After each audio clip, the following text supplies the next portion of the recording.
What's up, guys? Landing Coleman here, and welcome back to Sounds of Her Love. And yes, I am actually in the same place as always, just closer, just different position for the actual my laptop. But anyway, we're back with more Sounds of Her Love, so let us hop into it. She told me to give her the book today rather than at school. It's been a few days since I mentioned it. I assume she would have wanted it as early as possible. Perhaps she just wanted two things to look forward to. No matter the reason behind it, my fingers tightened around, and as I stared down at its cover, she made me excited to receive it, but I'm just excited to give it to her. Footsteps echo out from behind me as the door to my room opens. I turn around and find my mother standing in the doorway. You're up early. Is there something special going on today? Yeah, I'm meeting someone in town. Didn't Dad tell you? No, not that I can remember. If I did, then I didn't pay attention. You know how he gets. I would have thought she would have been pretty interested to hear the details. Anyway, I've just about finished breakfast. You can tell me more about it then. Oh, and wake your sister up too. I just went in there, but she probably went straight back to sleep.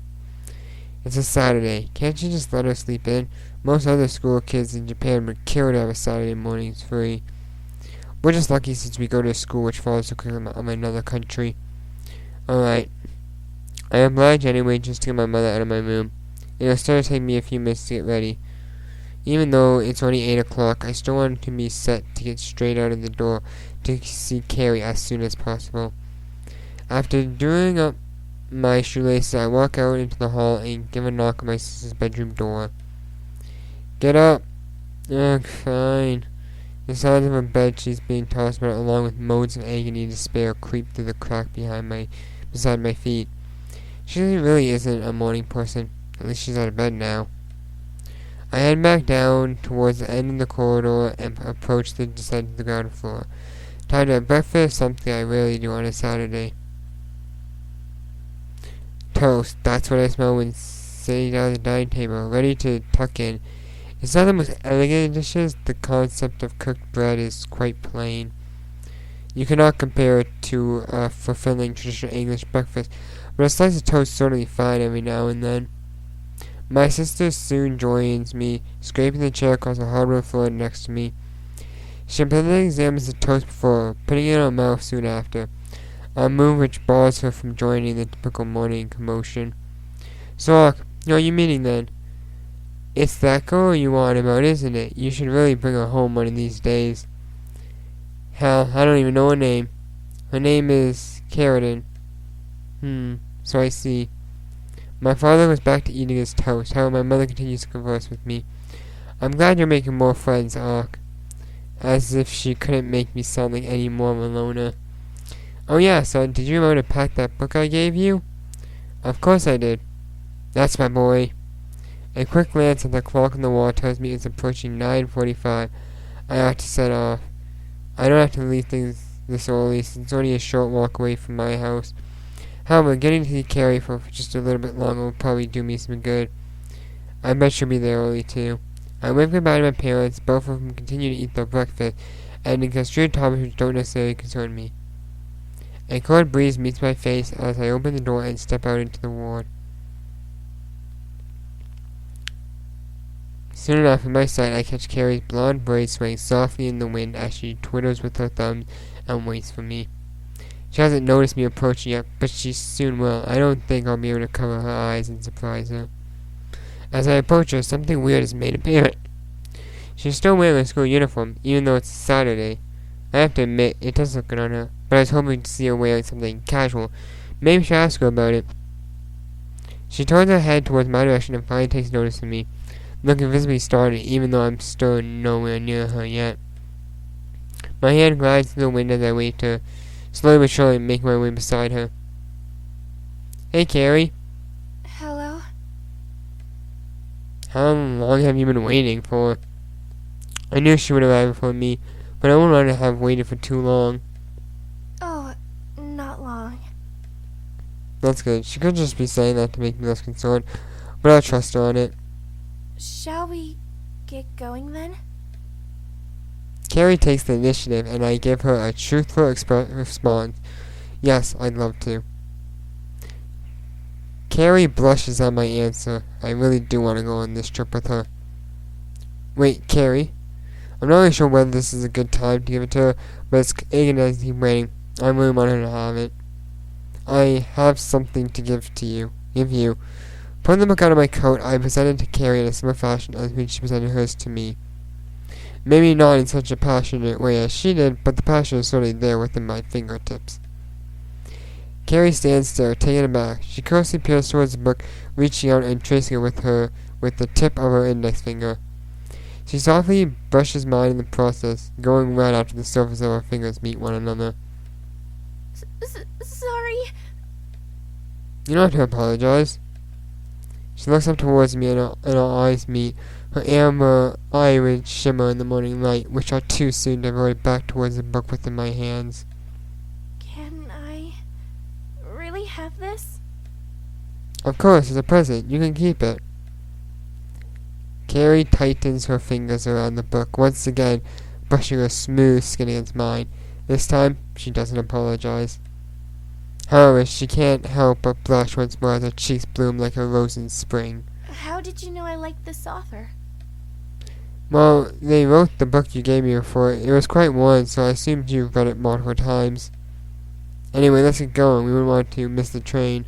You're right. Ceri and I walked towards the train station, side by side. In a way, she's acting as my guide, as I still don't know my way around. I can't help but take a few glances at her whenever possible. She herself does the same, peering towards me from time to time. I actually tried to record a Legends video before this game, and the recording didn't want to comply again. I don't know. Usually it lags when I record summons, but this just did not even lag. It just did not even want. Like, it was recording, and then it froze on a sparking unit, which happened to be the new Janempa, and then it just decided no. And decided to not record it. And then I don't know what happened. I guess it must have fucked with the recording or something. It did not record. The trip into the city wasn't long, but it sure wasn't enjoyable. Ceri and I didn't converse much, but it wasn't as if either of us was interested in the other. An enjoyable silence. Ceri takes me through the city, trying to stay as close to me as she can. Despite her taking the lead, it's confusing, sure, but I wouldn't want to be arguing against it. We're almost there. She continues to weave through the urban sprawls as we make our way towards the library she had planned on visiting. The way she walks is quite cute in its own way, as she takes small, dainty strides, making light footsteps which tap quietly against the pavement. Finally, she stops and turns towards me, almost making me bump into her. I forgot about this part last time I played the game, which was last year. I don't remember when last year. Sorry. I forget sometimes his voice acting. She looks visibly upset about the ordeal, so I calm her down as always. It's alright, Ceri. Okay. Anyway, we're here now. I look to my left to see a modern building with signage designated at the town's public library. The exterior is fairly clean, so perhaps it is newly built? I preferred the old one. The stonework was pretty. Though, this one is good too. Ceri gives me her thoughts on the building, confirm my suspicions on the date of construction. It's no surprise, urban areas are always changing. Shall we go inside? Sure. You should have brought your uniform. They give discounts to students. So that's why she's wearing it. Certainly it'd be simpler for her to say she is a student anyway. Though, Steam. Oh, Steam want to tell me my purchase that I made. And Spotify too. Yeah, I know man. Okay.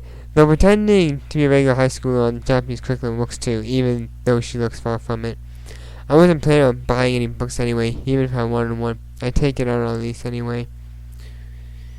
As a pair, we make our way inside the building. We are greeted to the warmth of the heating alongside the traditional smell of books you'd expect in a library. I just want to look around. I probably won't get anything. I have the one you gave me after all. Ceri's cheeks glow a bright shade of crimson as she states the fact to me. Maybe the actual fact of the matter is that she wasn't just planning on going to the library and she wanted to invite me out. Well, it's a possibility. I want to do more with her, but just coming here is enough.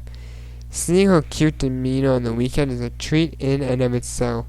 The two of us stroll through the library together, with Ceri taking me between the bookshelves as she scans for anything that might pique her interest. I can't help but watch her eyes dart from shelf to shelf as she looks keenly at the covers of each book. She finally reaches out towards something and gracefully claps the book within her grasp. Found something? It's a book about gardening. I like flowers, so I thought it would become another hobby. How many hobbies does this girl have? We could get going now if you'd like.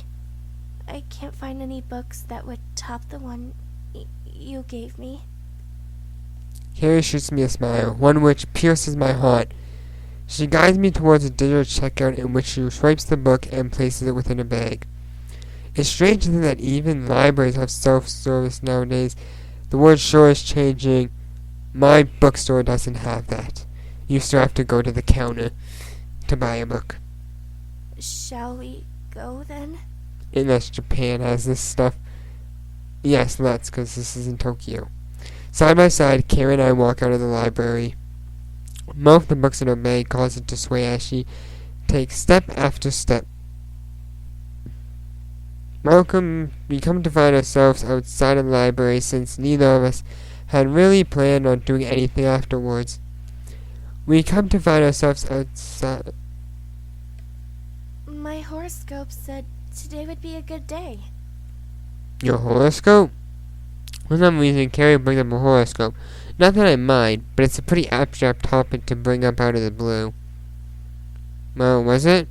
It was. Ceri eagerly exclaims the fact, causing herself to blush.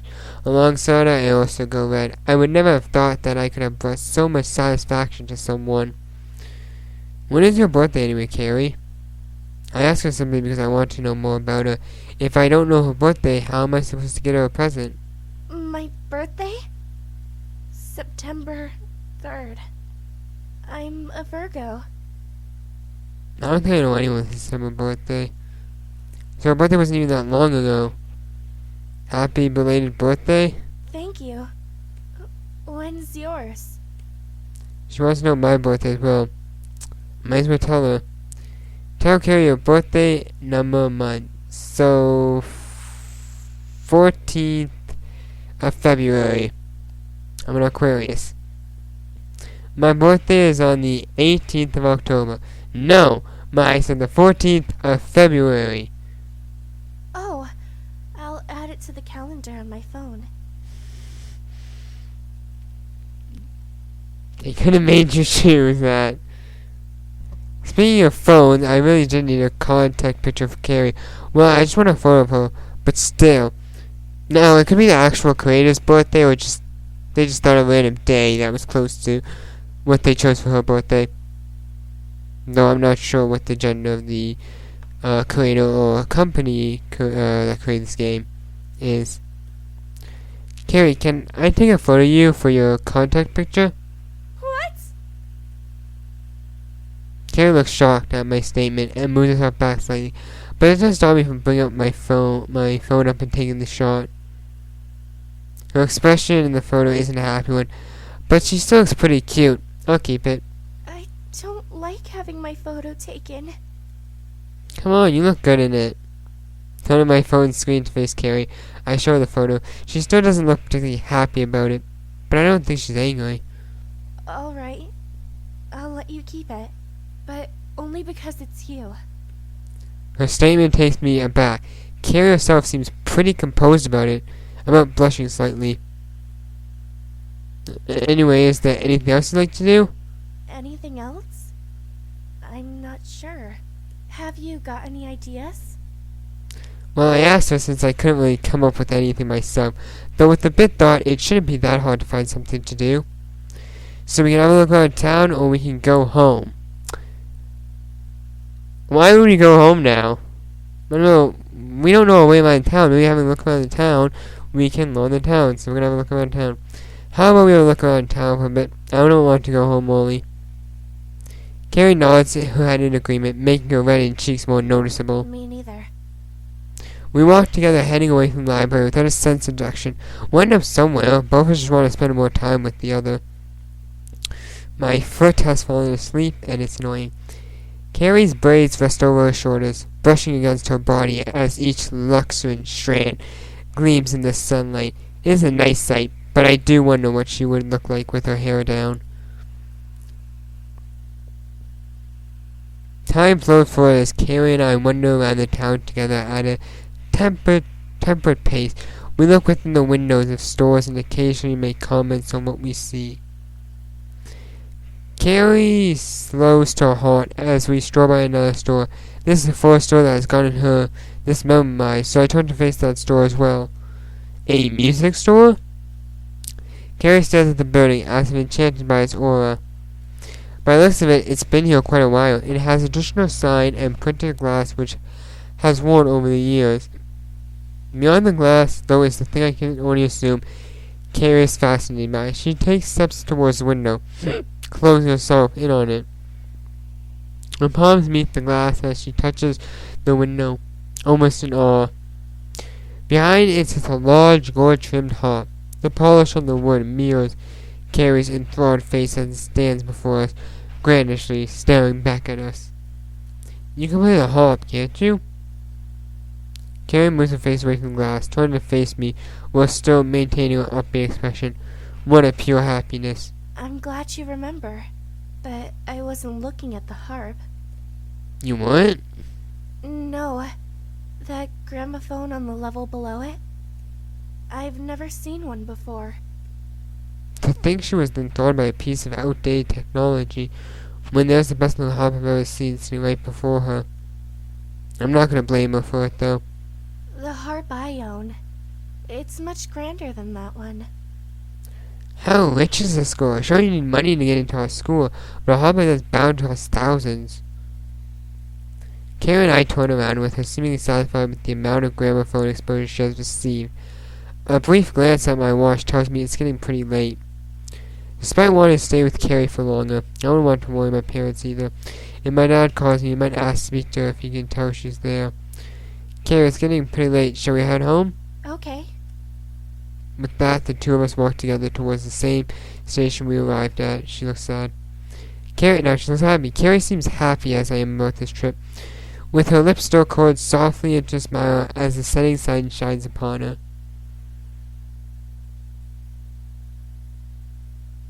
The sky is noticeably darker than before as we walk through the street where we first met. Today's story was enjoyable. Both of us finding satisfaction by being with each other. Ceri looks at me with a blush. My guess is that she's probably going to ask me something. Would you like to come to my house for dinner? She's invited me to her house? That's a pretty broad thing to ask.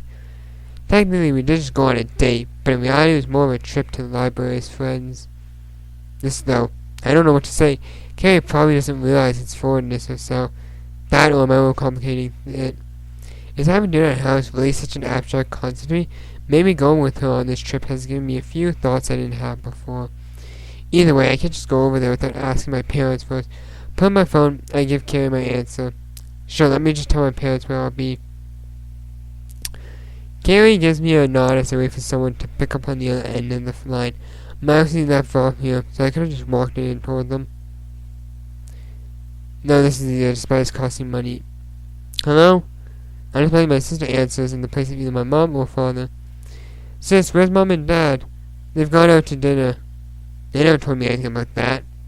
Well, we'll be fine. I'll be out for a bit too. Yeah, I get to play my music extra loud. Start to disturb the neighbors, okay? Don't worry, I won't tell mom and dad that you've gone somewhere with a girl, okay? She has a sense with a laugh, even though I am really going somewhere with a girl. Alright, whatever, I'll see you later. Sure. shutting up before I can, leaning me holding my phone next to my ear, listening to the silence. The one in my pocket grazed my hand and I put it away, turning to face Ceri, who was still absorbing me intently. Shall we go then? Sure. I'll lead the way. The cool, late evening air brushes my bemused face. Ceri and I enter outside our house, a rather plain and generic building. The thoughts of her living in an elaborate mansion dissipate from my mind. The building is nothing short of a nice house. I just expected that it would be fancier. Should we go inside? Ceri calls out to me from my side, giving the feeling that she's ready to go in. She's composed, in contrast with her prior shyness, though the bloom of her red on her cheeks is still or to apparent. It's a thing that will always suit her. Certainly. Our shoes meet the ground in unison, her taking a step forward into a place she's accustomed to, me, however, walking into a new experience, something cherishable. I've been to people's houses plenty of time, just not any goers. Standing with her door, a thought flutters into my head while Ceri's fingers wrap around its silver handle. I remember going over to her house. Well, not really, and I feel like, when was it again? Really quite early. Coming here, I am bound to meet her family, aren't I? Did she even tell them that she planned on inviting me over? If so, I would have done a lot more to make myself look more impressionable. Pressing the handle lightly, Ceri twists her key delicately and pulls it down. The warmth from the inside soon meets us as bit by bit the door opens. Ceri taking the first step through, escorting me in. Well, we're here. Ceri's smile is one of my many treats I've been given today. She plays with her hair, eyes directed towards me, anticipating a response. Now that we're under a brighter light, I can see her face much more clearly. I still can't get enough of it, despite being lost for words. One thing does make it out of my mouth. You look pretty cute. Ceri's instantly taken aback, looking as if she's trying as hard as she can to muster up a response. Thank you. I made it myself. A student man appears out of the blue, startling me slightly. It's natural, of course, him appearing, that is. Getting caught off guard like that isn't a virtue. This must be Ceri's father. The man himself, a foreigner like Ceri, carries a thick accent that differs from his, though Welsh, but Ceri seems a lot more understandable. At least when she does speak. The majority of time her sentences are broken into pieces as she stumbles around her words, a hindrance, but a fairly cute one at that. Her father's voice, however, is grittier and gravelly. It's not as stereotypical as the accent is portrayed as, by far, but hearing him speak Japanese would probably mortify me. Luckily enough, we're all used to speaking English. You must be that friend Ceri has told me about. She was really keen on having you over. Ceri blushes at her father's statement. It's not like Ceri to bring me here on a whim, so I wasn't wrong in guessing that she had planned this evening in advance. Yes, nice to meet you, Mr. Earlwood. My pleasure. I am glad you are getting along so well with my daughter. It's understandable that he is. After what Ceri had told me, she had never made any friends during her stay at our school. Being a parent and seeing that she would leave anyone concerned, though, the opposite is true as well.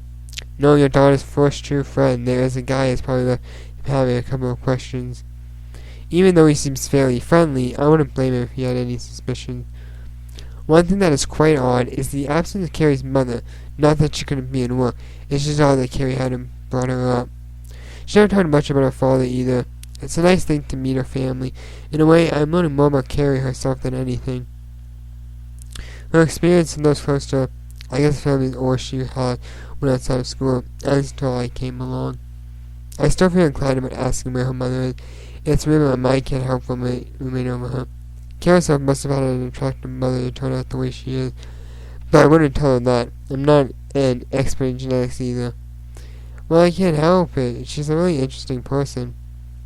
A nice one, too. Ceri read inside my statement. At this point, anything I say about her would make her blush. Not only because of her timidness, there's nothing negative to say either. I'm glad you think so. I'll go ahead and set the table. Make yourself feel at home. Though don't make it your home. I expect you to pay rent otherwise.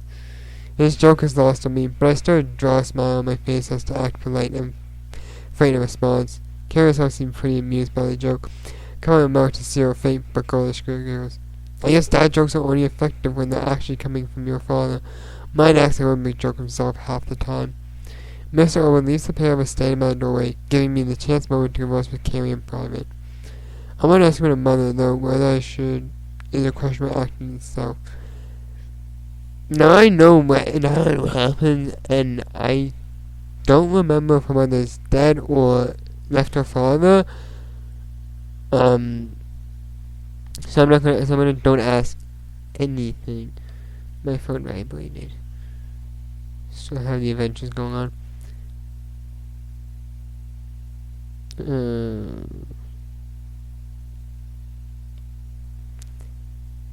Hesitation catches me, reeling me in like a fish. Ceri stands bemused, looking towards me as always.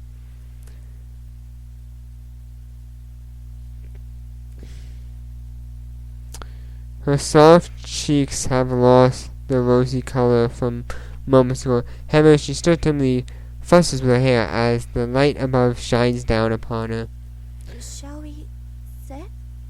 My father is a great cook. I'm not that interested in her father's cooking. I didn't come here for that. I came here to spend more time with her, so her offer is still more than tempting. Yes, that sounds like a good idea, Ceri. So, we're going to stop here. So, if you guys enjoyed this video, be sure to click that like button. Also, if you haven't done so already, click the subscribe button. Lets me know you're enjoying this content and enjoying the Pride today. And also, click the bell so you're notified as soon as a new video goes up. That's about it. See you guys on the next video. Thank you so much for watching. Bye, guys.